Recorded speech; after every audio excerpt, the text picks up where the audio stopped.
Please, Bill Drummond and Jim Cost. Bill Drummond and Jim Cost. You see, that film actually runs for the best part of an hour, and we're keeping it up on that screen there, rolling as we talk. So why, Bill? Why? There was a lot of reasons why, and there's still a lot. We're still discovering reasons every day. Jimmy came up with the best reason yesterday, though. Which was? Well, I was watching Top of the Pops with my kids, and Michael Jackson video came on for his hit, and I just thought we burnt it because we'd never be as talented as Michael Jackson. We'd never be as talented as Michael Jackson. That came up, and it just felt right for yesterday. But we change our ideas every day. We haven't come up with the definitive reason why we did it. You see, those people are not, the people in our audience are not really tuned in. They think I'm kidding, they think I'm joking, they think that it's funny money or monopoly money or whatever. It's dead serious. It's actual money. Yeah. And is there a philosophy behind this? Is this sort of a denial of the material world or something? Is that? No, some days it is that, but it's not really that. You know, we could have done with the money. We wanted the money, but we wanted to burn it more. But if you burned $1 million, then you must have made 3 or 4 in your music career up to then. No, that was the only $1 million we got. And when we've both got, you know, reasonable houses, and we both don't have to, we're not on, neither of us are on the dole at the moment. Yes, and your wives and families. Yeah. Yeah? Yeah. How many kids have you, Bill? I've got 4 kids. And Jim? I've got 2. 2. Mm-hmm. And what did you feel as you saw it burning? Numb. I was on autopilot. You had to be on autopilot to do something like that. If you're thinking about it, if you're thinking about every 50 quid or bundles, because we were having to chuck bundles on, just because it was taking a long time to do, and we wanted to get back to the hotel, get some sleep. You presumably had to go to the bank and get out £1 million, which is difficult in itself. It was very difficult, yeah. We'd got $1 million out the year before, and that had proved very difficult. You know, the insurance, we had to pay £7,000 insurance just to have the money out of the bank for 3 hours. Because the NatWest Bank in Britain, who we were with, they'd never cashed a cheque for £1 million cash before, and they didn't want it to go out because they felt it was a danger to people's lives out in the street, because people killed for £1 million, or £1 million is used for drugs or gun running or running off to Brazil or something like that. And you gave up the music business at this stage. You said, that's enough, we don't want to know. Yeah. Mm-hmm. And you've no intention of going back to music? Not at the moment, no. But you might sometime in the future? Well, there's always the possibility that we could if we wanted to, because, you know, it's something we know how to do. But what you're saying is that if you really have a string of hits, it's terribly easy to make an awful lot of money in a very short time in the music business. You can, yeah, you can make a lot of money. If people like what you do, then, you know, you make a lot of money. We made a lot because our records were hits all over the world, and we were in control of our own situation as well. So, but we wanted to stop when we stopped.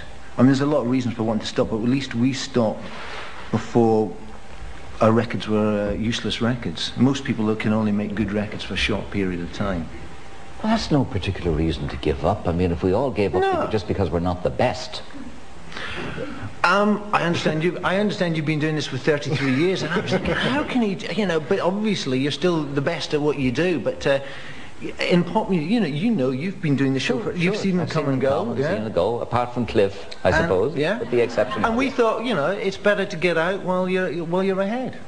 So you went and took this £1 million and you started burning it. And you've been asked it 1 million times, I know. What about all the people who want hip replacement operations, and old people and young people and handicapped people and kidney transplants? You know, obviously we thought about that, you know, and we're not a charitable organisation. We thought that you know, there's plenty of people who want to give money to charity. We wanted to do something that we found more interesting with the money. More interesting? Yeah, more interesting than giving it away to charity.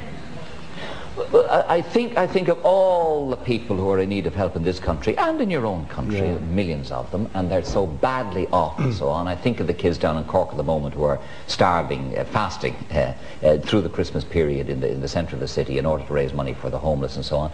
And a great number of people, including myself, must be looking at you both and saying, what kind of weird people are you? Yeah. Hang on, there's no... I'm not being unfriendly. I know that.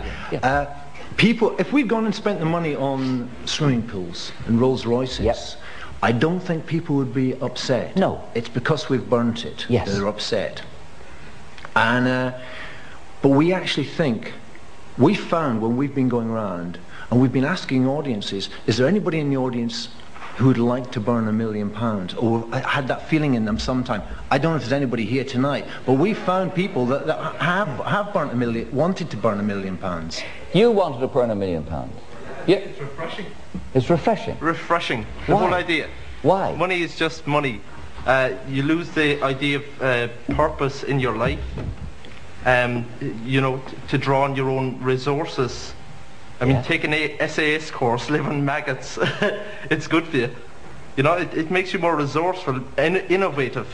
Okay. To not rely on money. Brian behind you, who sacrificed his 20 quid. That's about as far as you're going, Brian.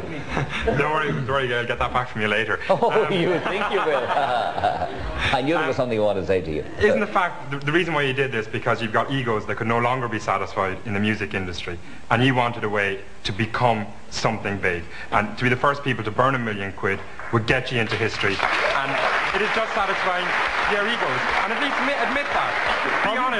Be honest, I believe that is the reason. Be honest and admit it was a publicity stunt that would get you in the newspapers. Of course we've got egos, you know, haven't you got an ego? Yeah, but not as big as yours. Okay, maybe that's because we were in pop music. Yeah, anybody that goes in pop music obviously has a sizable ego, yeah? Mm-hmm.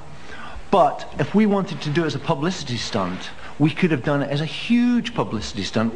One of the ideas we had was to do it in front of kind of News at 10 cameras or Whatever. you know, whatever, front page of tab, it could be front page of everything. Instead, they went to the island of Jura in Scotland. That's where we did it. And how many witnesses? You had Gimpo, your friend here, filmed it. Yeah, and another friend called Jim Reed, who'd been working with us, and we said he can come along. He wrote about it and sold his story to one of the English broadsheet. What did your wives feel about it then?